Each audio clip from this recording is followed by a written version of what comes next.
तो current affairs के अंतर्गत जो अगला और महत्वपूर्ण टॉपिक है वो है भारत और यूके के बीच में इलेक्ट्रॉनिक प्रणोदन तकनीकी कार्यशाला का आयोजन किया गया है। भारत और यूके के बीच में इलेक्ट्रिक प्रणोदन तकनीकी कार्यशाला 2023 इसका जो है आयोजन हुआ है और ये आयोजन आपका नई दिल्ली में किया गया है। ठीक है, 3 जुलाई 2023 को नई दिल्ली में आपका जो है इस कार्यशाला का क्या किया गया है, आयोजन किया गया है। ठीक है, कार्यशाला कौन सी है आपकी, भारत यूके इलेक्ट्रिक प्रणोदन तकनीकी। ठीक है, आमतौर पे इसका उद्देश्य है कि जो विद्युत प्रणोदन के क्षेत्र में आपसी सहयोग करना, ज्ञान आदान प्रदान करना और जो इसको लेकर के आने वाले समय में कुछ संभावनाएं हैं उनको लेकर के मिल करके साथ में काम करना।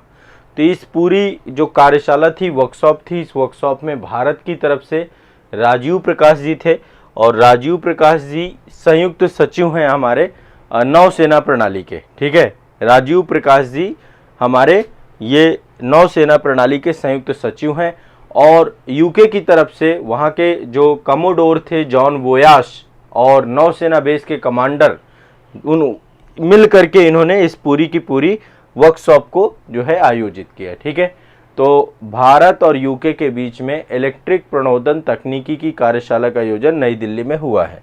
तो द्विपक्षीय स्तर पर देखिए ये भी होती रहती हैं चीज़ें। इसके बाद देखिए भारत की अपनी खुद की एक, जैसे कि आप जीपीएस का प्रयोग करते हैं आप सभी लोग, है ना, जीपीएस के माध्यम से आप सही लोकेशन का पता कर पाते हैं। तो भारत के पास भी अपना खुद का जो है एक नेविगेटर है, खुद का अपना एक जीपीएस है जिसको हम 7 उपग्रहों का एक समूह है जिसे हम नाविक कहते हैं। शायद आप लोग जानते ना हो लेकिन फिर भी समझ लीजिए, नाविक का फुल फॉर्म है नेविगेशन विद इंडियन। जो हमारा भारतीय उपमहाद्वीप है, इस पूरे उपमहाद्वीप को लेकर के नाविक जो है यहाँ पे क्या करता है, जीपीएस का काम करता है। जैसे ग्लोबल पोजिशनिंग सिस्टम है ना आपका, ये आपका अमेरिका का है, वैसे ही नाविक भारत का है। शायद हो सकता है अभी तक भारत में अब नाविक को लेकर काम चल रहा है, जो अब 5G टेक्नोलॉजी आपकी इंट्रोड्यूस हुई है स्मार्टफोन्स में, तो अब उसमें नाविक को इनबिल्ड करने का प्रयास किया जा रहा है। उसी को लेकर के ये न्यूज़ बहुत चर्चा में है। तो हमारा खुद का जो है जीपीएस सिस्टम है, भारत का अपना नेविगेशन प्रणाली है। ठीक है, उपग्रह आधारित 7 उपग्रह जो है आपके छोड़े गए थे और उससे जो दक्षिण एशिया का पूरा नेविगेशन है, ग्लोबल जीपीएस के तर्ज पे ही ये आपका नेविगेशन आपका पूरा का पूरा रखा गया है। ठीक है, बनाया गया है। तो सरकार सभी स्मार्टफोन में इसको स्थापित करना चाहती है। आप चाह रही सरकार कि आप अपने फ़ोन में जीपीएस की जगह पे नाविक का प्रयोग करें। ठीक है, और इसमें भारतीय भाषाओं में भी नाविक नेविगेटर का प्रयोग करें आप। ठीक है, तो इसके लिए नाविक को के लिए एक पूरा सैटेलाइट सिस्टम डेवलप किया गया था। आपने सैटेलाइट्स का नाम सुना होगा, IRNSS, ये सैटेलाइट्स का समूह है। 7 सैटेलाइट्स यहाँ पर भेजी गई हैं। नेविगेशन सैटेलाइट सिस्टम जो है आपका, ये आपका IRNSS के रूप में इनको जाना जाता है। 7 उपग्रहों का समूह है। ठीक है, और एक कंपनी है एलेना जियो सिस्टम प्राइवेट लिमिटेड, एक कंपनी है आपकी एलेना जियो प्राइवेट लिमिटेड सिस्टम, वो जो है आपका जो स्मार्टफोन है उनमें नाविक प्रणाली को इंट्रोड्यूस करने के लिए काम कर रही है। ठीक है, तो मैं यहाँ पर जो आपकी न्यूज़ है कि भारत का पहला नाविक आधारित पीएनटी डिवाइस बन चुका है, मतलब पहला डिवाइस जो है बनाया गया है अभी। और पीएनटी डिवाइस मतलब जो पोजीशनिंग, नेविगेशन और टाइमिंग, इन तीनों को लेकर के काम करेगा।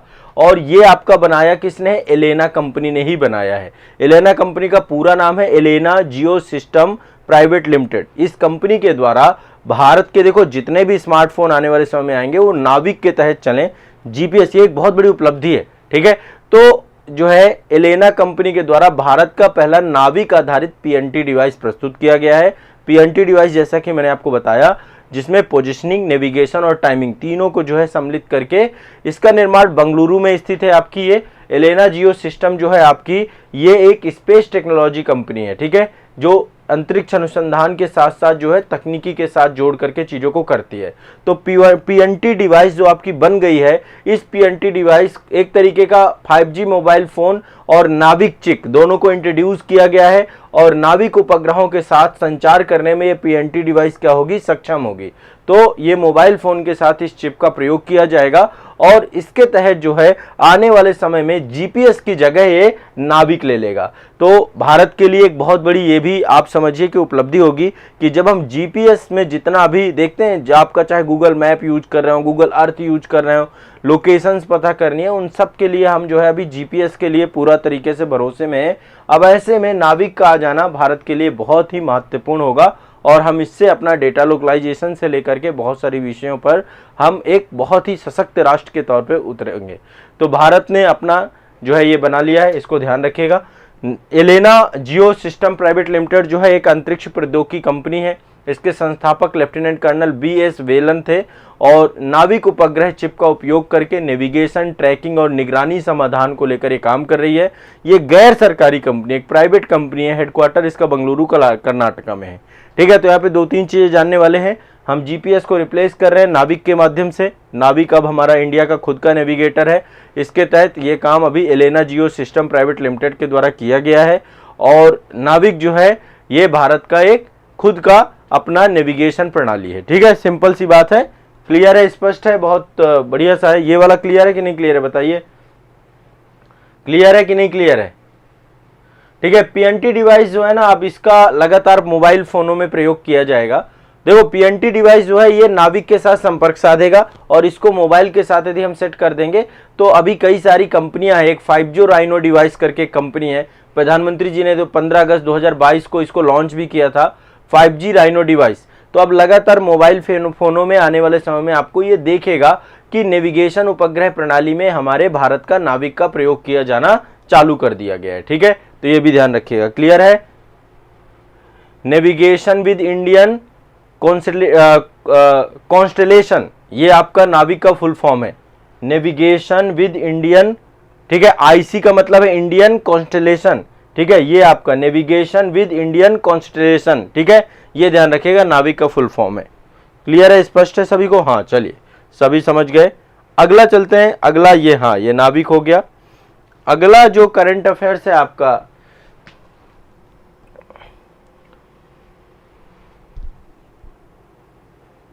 हाँ ये खुद का जो है अमेरिका की तरह भारत का खुद का अपना नेविगेशन प्रणाली होगा, उसी को लेकर एक लंबी न्यूज़ है।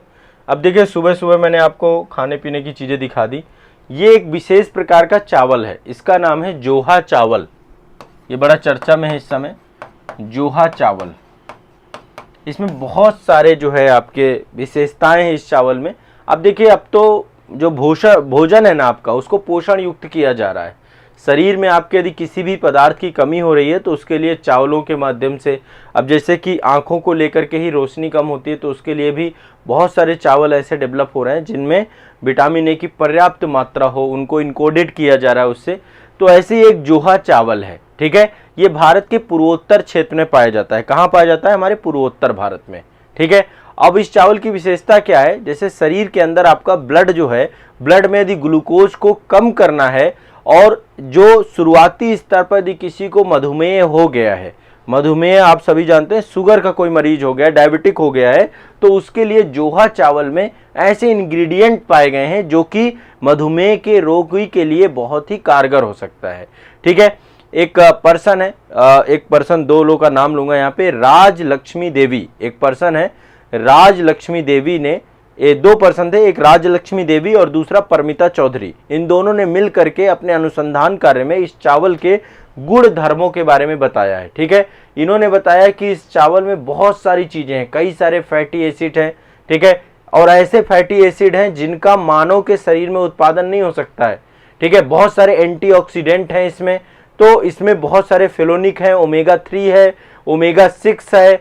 शोधकर्ताओं के द्वारा चावल की भूसी का तेल, पेटेंट उत्पाद, मतलब काफी सारी चीजों को लेकर के, तो ये जोहा चावल है, पूर्वोत्तर भारत में पाया जाता है और ये शुगर के पेशेंट के लिए रामबाण दवा के तौर पे इसमें वो सारे इंग्रेडिएंट हैं जो पेशेंट, मधुमेह के पेशेंट बनने से रोकते हैं। देखिए, ये एक विशेष प्रकार का चावल है, जोहा चावल। ठीक है, ध्यान रखिएगा। चलिए आगे चलते हैं। अगला करंट अफेयर्स बहुत इंपॉर्टेंट है आपका, ये आपका तमिलनाडु राज्य से जुड़ा हुआ है।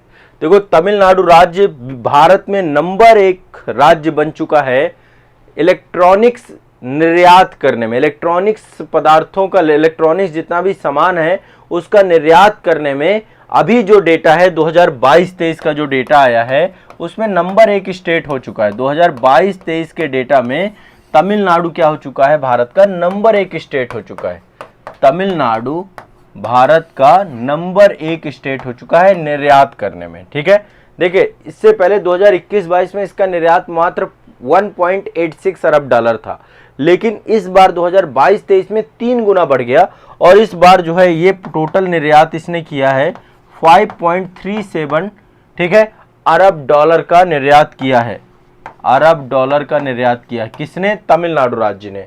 और तमिलनाडु राज्य इस कारण से एक्सपोर्ट के मामले में नंबर 1 पे पहुंच गया है। और इसके साथ ही जो है दूसरे नंबर पे आपका, पहले नंबर पे तमिलनाडु है, दूसरे नंबर पे आपका उत्तर प्रदेश है हमारा, दूसरे नंबर पे हमारा उत्तर प्रदेश है, फिर कर्नाटक है, फिर हमारा यूपी है, नंबर 3 पे आपका कर्नाटक है। टॉप 3 इलेक्ट्रॉनिक गुड्स जो आपके होते हैं उसके एक्सपोर्ट पे नंबर 1 में आपका तमिलनाडु इस बार गया है। ठीक है, ध्यान रखिएगा, नंबर 1 पे तमिलनाडु, फिर उत्तर प्रदेश, फिर कर्नाटक। ठीक है, भारत में शीर्ष स्थान इसी का है।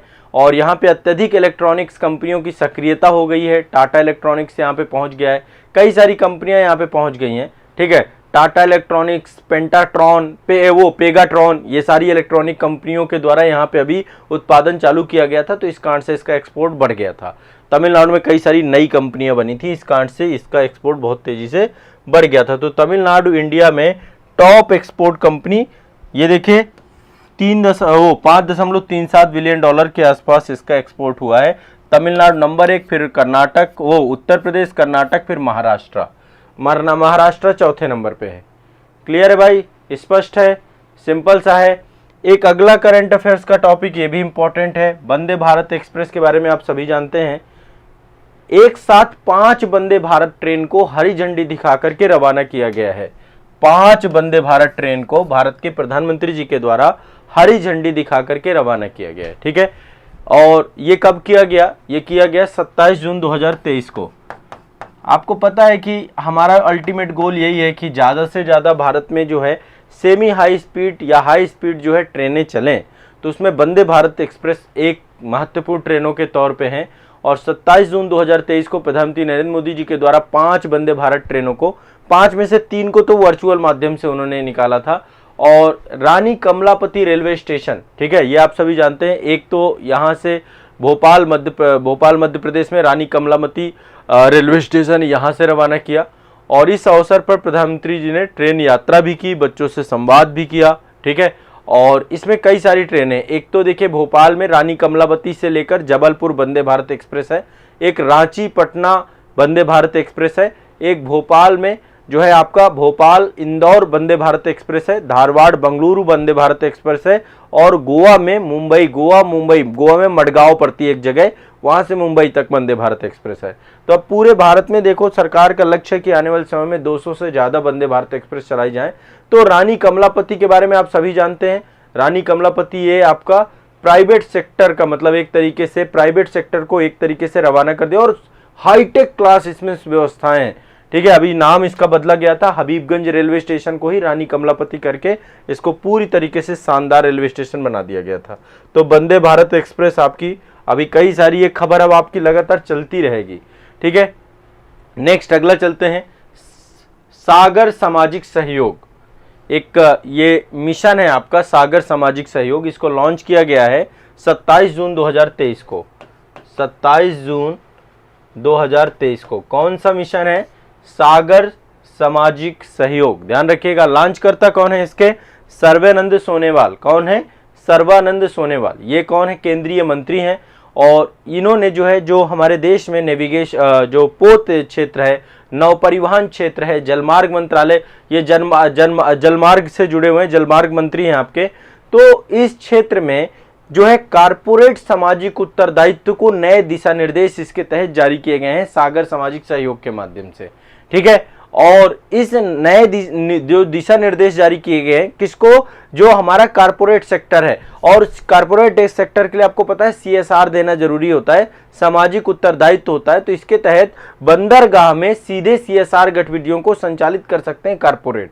ठीक है। वहां पर जो जैसे अभी CSR क्या होता है, वो गरीब तबकों में या फिर इनमें सरकारें कम खर्च करती हैं, ठीक है। तो अब जो है बंदरगाहों में भी खर्च किया जा सकता है, एक नई चीज CSR के साथ जोड़ दी गई है। देखो ये मेंस का भी एक पर्टिकुलर टॉपिक बनता है, आपका कोई भी क्वेश्चन इससे बन सकता है, ठीक है। कारपोरेट सोशल रिस्पॉन्सिबिलिटी को लेकर के ये बना गया। तो CSR पूरा बजट इसमें बनाया गया है और इसमें बताया गया है कि कोई भी कंपनी जो है कैसे जो है अपने बोर्ड के प्रस्ताव के माध्यम से किसी भी बंदरगाह में किस तरीके से निवेश कर सकती है, कैसे पैसा लगा सकती है, कैसे वहां से जो है कैसे उसको, जैसे बंदरगाह क्षेत्र में पेयजल में, शिक्षा में, व्यवसायिक प्रशिक्षण में, कौशल विकास में, गैर पारंपरिक स्रोतों में, बिजली में, पर्यावरणीय कल्याण में, इन सब में पैसा खर्च किया जाता है, ठीक है। तो मतलब एक प्रॉपर अब बंदरगाहों में भी पैसा खर्च किया जा सकता है। इसके लिए 0.5 से लेकर 2% जो है टोटल CSR का जो है यहाँ पे खर्च कर सकते हैं। तो ये सामाजिक सुरक्षा सहयोग जो आपका है, सागर सामाजिक सहयोग है, ये आपका CSR से जुड़ा हुआ है, कारपोरेट सोशल रिस्पॉन्सिबिलिटी के साथ जुड़ा हुआ है। ये ध्यान रखना है सभी को, कारपोरेट सोशल रिस्पॉन्सिबिलिटी के साथ जुड़ा हुआ है, ठीक है। कारपोरेट सामाजिक उत्तरदायित्व समिति का गठन इसके तहत किया गया और इसमें बंदरगाह को लेकर के किस तरीके से CSR का प्रयोग किया जाएगा वो सारी जानकारी इसके तहत पूरी की पूरी दी गई है। क्लियर है, सभी को स्पष्ट है? हाँ, तो इसमें CSR के लिए अनिवार्य भी बनाया गया है कि भैया आपका यदि टोटल बजट है आपका 100 करोड़ से 500 करोड़ के बीच, तो आप अपने बंदरगाह वाले क्षेत्र में 2 से 3% के बीच आप अपना खर्चा कर सकते हैं। 3 करोड़ रुपए आप यहाँ पे लगा सकते हैं, ठीक है। जो 500 करोड़ से ज़्यादा वाली कंपनियां उनको 0.5 से लेकर 2% के बीच में लगाना पड़ेगा और जो 100 करोड़ रुपए से कम की खर्चा है उनको 3 से 5% लगाना पड़ेगा। तो अलग अलग पूरा एक विवरण दिया है। 100 करोड़ का टर्नओवर है तो 3 से 5%, 100 से 500 करोड़ का टर्नओवर है तो 2 से 3%, ठीक है। ये आपका प्रॉपर इसमें एक पूरा CSR लेकर के दिया गया है, ये भी आपको ध्यान रखना है, बहुत इंपॉर्टेंट है। तो देखिए, एक तो आपका ये सागर सामाजिक सहयोग हो गया, CSR से जुड़ा हुआ है। दूसरा 5 वंदे भारत ट्रेनों को रवाना किया गया है। तीसरा तमिलनाडु नंबर 1 स्टेट बन चुका है आपका, ठीक है। जोहा चावल के बारे में मैंने बताया कि जोहा चावल आपका मधुमेह पेशेंट के लिए बहुत इंपॉर्टेंट है। और इसके बाद जो है हम जो है नाविक प्रणाली अब रिप्लेस कर रहे हैं GPS को आने वाले समय पे। और ये आपका जो है भारत और UK के बीच में इलेक्ट्रिक प्रणोदन को लेकर के एक वर्कशॉप का आयोजन हुआ था। ये इतने आपको करंट अफेयर्स पूरे याद करने हैं, रटने का प्रयास करना है, ठीक है। जितना पढ़ाता जाऊं उसको याद करते जाइए, इन्हीं में से क्वेश्चन आपके एग्जाम में आपको मिलेंगे, ठीक है। बहुत सारे टॉपिक हम कर चुके हैं और जितने टॉपिक कर चुके हैं उनको सबको याद करने की जिम्मेदारी आपकी है, ठीक है। चलिए।